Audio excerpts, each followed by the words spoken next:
ভাষা খতিয়ে নিয়োজন স্থানী করে লড়াই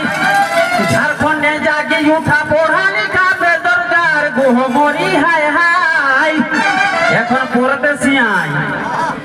পরদেশিয়াই 1932 খতিয়ান